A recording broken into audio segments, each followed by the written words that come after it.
Hello children, எல்லாரும் எப்படி இருக்கீங்க? நல்லா இருக்கீங்களா? Very good. உங்கள் அனைவருக்கும் ஆண்டவராகிய இயேசு கிறிஸ்துவின் நாமத்தில் கிரீட்டிங்ஸ், வாழ்த்துக்கள். இன்னைக்கு ஒரு பைபிள் ஸ்டோரி பார்க்கலாமா? இன்னைக்குள்ள பைபிள் ஸ்டோரி எங்க இருக்கு அப்படின்னு சொன்னா லூக் சாப்டர் 7ல இருக்கு. ஓகே, லூக்கா 7ஆம் அதிகாரத்துல இருக்கு. சரியா? ஏசப்பா கப்பர்நகும் அப்படிங்கிற ஒரு இடத்துக்கு வராங்க. சரியா? அந்த இடத்துல ஒரு செஞ்சுரியன் இருக்கான், ஒரு பெரிய பணக்காரன், ஒரு 100க்கு அதிபதியும் அங்கதான் இருக்கான். சரியா? அப்போ இந்த செஞ்சுரியனுக்கு ஒரு ஃபேவரேட்டான ஒரு ஒர்க்கர், ஒரு லேபர், சரியா, அவனுக்கு பிரியமான ஒரு வேலைக்காரன் இருந்தான். அந்த வேலைக்காரனுக்கு பயங்கரமான வியாதி, ஒரு விதமான சிக்னஸ். சரியா? அப்போ அவன் கேள்விப்பட்டான், ஏசப்பா ஒரு சுகமாக்கக்கூடிய ஒரு வல்லமை உள்ளவங்க அப்படின்னு சொல்லி அவன் கேள்விப்பட்டு அவன் அந்த இடத்துல எதிர்பார்த்துக்கிட்டே இருக்கான். அப்போ ஏசப்பா என்ன பண்றாங்க, அங்க நோடி வந்துகிட்டே இருக்காங்க. வந்துகிட்டு இருக்கும்போது ஏசப்பா கூட இருக்கிறவங்கலாம் சொல்றாங்க, என்ன சொல்றாங்க, அந்த செஞ்சுரியன் நமக்கு என்ன பண்ணியிருக்கான், ஒரு சினகாக் கட்டி கொடுத்துருக்கான், ஒரு ஜெப ஆலயம் கட்டி கொடுத்துருக்கான், நம்ம மக்களெல்லாம் என்ன பண்றான், ரொம்ப நேசிக்கிறான் அப்படின்னு சொல்லி இந்த செஞ்சுரியனை அப்ரிஷியேட் பண்ணி பேசினாங்க. சரியா? அப்போ உடனே ஏசப்பா என்ன பண்ணாங்க, சரி வாங்க நம்ம செஞ்சுரியன் வீட்டுக்கு போகலாம் அப்படின்னு சொல்லி ஏசப்பா அவருடைய சீடர்கள் எல்லாம் அப்படியே அந்த செஞ்சுரியன் வீட்டுக்கிட்ட போகும்போது என்னாச்சு அப்படின்னு சொன்னா, அந்த செஞ்சுரியன் என்ன பண்றான், அவனுடைய பக்கத்துல வேலை செய்யறவங்க நிறைய பேர் இருக்காங்களா, அவங்கள ஒரு சிலரை அனுப்பி ஏசப்பாட்ட என்ன தெரியுமா சொல்ல சொன்னா, ஏசப்பா நீங்க எங்க வீட்டுக்கு வர வேண்டாம், பிகாஸ் நான் அதுக்கு தகுதி கிடையாது. நீங்க என் வீட்டுக்கு வர்றதுக்கு நான் தகுதி கிடையாது.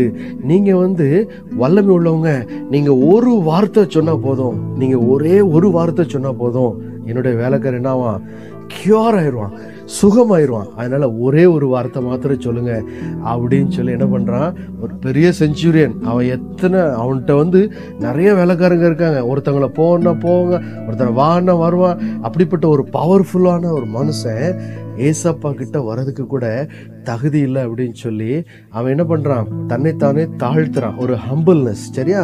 அதுக்கப்புறம் ஏசப்பா என்ன பண்றாங்க, அப்படியே திரும்பி பார்க்கங்க. எங்க திரும்பி பார்க்கங்க, அப்படியே திரும்பி பார்த்துட்டு அப்படியே மக்கள் எல்லாம் பார்த்துட்டு ஏசப்பா என்ன தெரியுமா சொல்றாங்க, இஸ்ரவேலருக்குள்ளும் இப்படிப்பட்ட விசுவாசத்தை நான் காணவில்லையே. யாருக்குள்ள?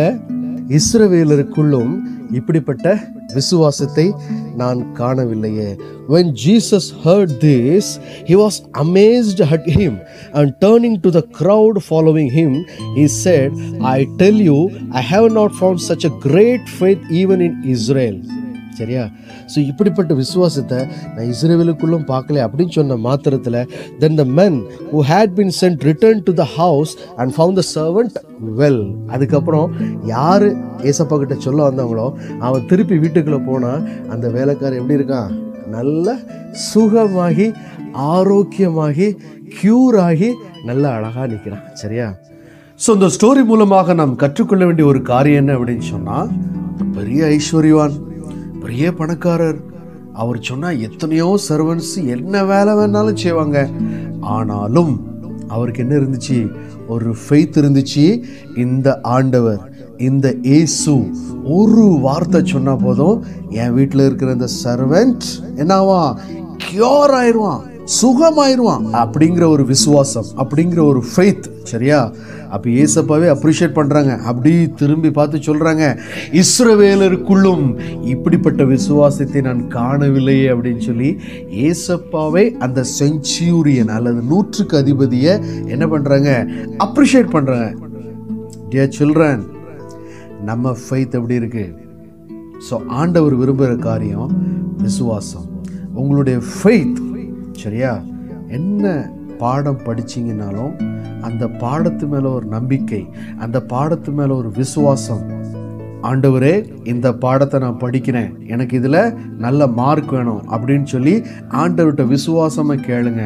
ஆண்டவரே என் கரியரை நான் உங்கள் கையில் ஒப்பு கொடுக்குறேன், ஆண்டவரே என் கரியரை நல்லா பிரைட்டாக மாற்றுங்க அப்படின்னு சொல்லி ஃபெய்த் யார் மேலே வைக்கணும், ஆண்டவர் மேலே வைக்கணும். அதே மாதிரி ஆண்டவரே என்னுடைய லைஃப் உங்கள் கையில் தான், ஆண்டவரே நான் உங்கள் மேலே உள்ள அந்த விசுவாசத்தில் நான் என்ன பண்ணுவேன், என்னுடைய லைஃப்பை நான் ரன் பண்ணுவேன். ஆண்டவரே எனக்கு நீங்கள் ஹெல்ப் பண்ணுங்கள், என்னை நீங்கள் கைட் பண்ணுங்கள் அப்படின்னு சொல்லி ஆண்டவர்கிட்ட கேட்டால் ஆண்டவர் கைட் பண்ணாங்க. எல்லாவற்றுக்கும் மேலாக நம்ம ஃபேமிலிஸ், நம்ம குடும்பம், நம்ம ஃப்ரெண்ட்ஸ், நம்ம எல்லாரும் என்ன பண்ணணும், ஃபெய்த், விசுவாசத்தில் மென்மேலும் வளரணும். ஓகே சில்ட்ரன், ஸோ இந்த விசுவாசம் எப்படி வளரும்? நல்லா பைபிள் படிக்கணும், நல்லா ப்ரேயர் பண்ணணும், பைபிள் வேர்ட்ஸ் சொல்கிற மாதிரி ஒபே பண்ணி நடக்கணும். ஓகே, ஸோ இதை குறித்து ஒரு அருமையான வசனத்தை நம்ம இன்னைக்கு தியானிப்போம். அந்த வசனம் என்ன அப்படின்னு சொல்லி பார்க்கலாமா? 2 Corinthians chapter 5 verse 7. For we live by faith, not by sight. நாம் தரிசித்து நடவாமல் விசுவாசித்து நடக்கிறோம். ஸோ இந்த பவுல் எப்படி சொல்கிறாரோ அதே மாதிரி நம்மளும் நம்ம லைஃப்பில் என்ன பண்ணலாம்? ஆண்டவரை குறித்து நம்ம ஒரு ஃபெய்த், நம்மளுடைய ஃபெய்த்தை நம்ம என்ன பண்ணலாம்? நம்மளை நாமளே இன்னும் நம்ம விசுவாசத்தில் வளர்த்து கொள்ளணும். சரியா? அப்போ இவர் என்ன சொல்றாரு? நாங்கள் தரிசித்து நடக்கலை, ஆனால் விசுவாசிச்சு நடக்கிறோம். For we live by faith not by sight.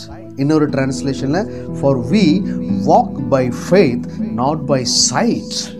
So எங்களுடைய நடக்கை, எங்களுடைய வாழ்க்கை எல்லாமே விசுவாசத்தில் தான். எதுவுமே நாங்கள் என்ன பண்ணலை? தரிசித்து நடக்கலை. ஸோ எனவே இந்த ஃபெய்த் வாக், இந்த விசுவாச பயணம் இன்னும் உற்சாகமாக, இன்னும் குதூகலமாக உங்களுக்கு அமைய வேண்டும் என்று சொன்னால் ஒவ்வொரு நாளும் ஆண்டவரை நோக்கி விசுவாசத்தோடு நீங்கள் உங்களுடைய பயணத்தை தொடர்ந்து கொண்டே இருங்கள். ஆண்டவர் உங்களை ஆசீர்வதிப்பார். Okay children, take care. Bye bye. Thank you.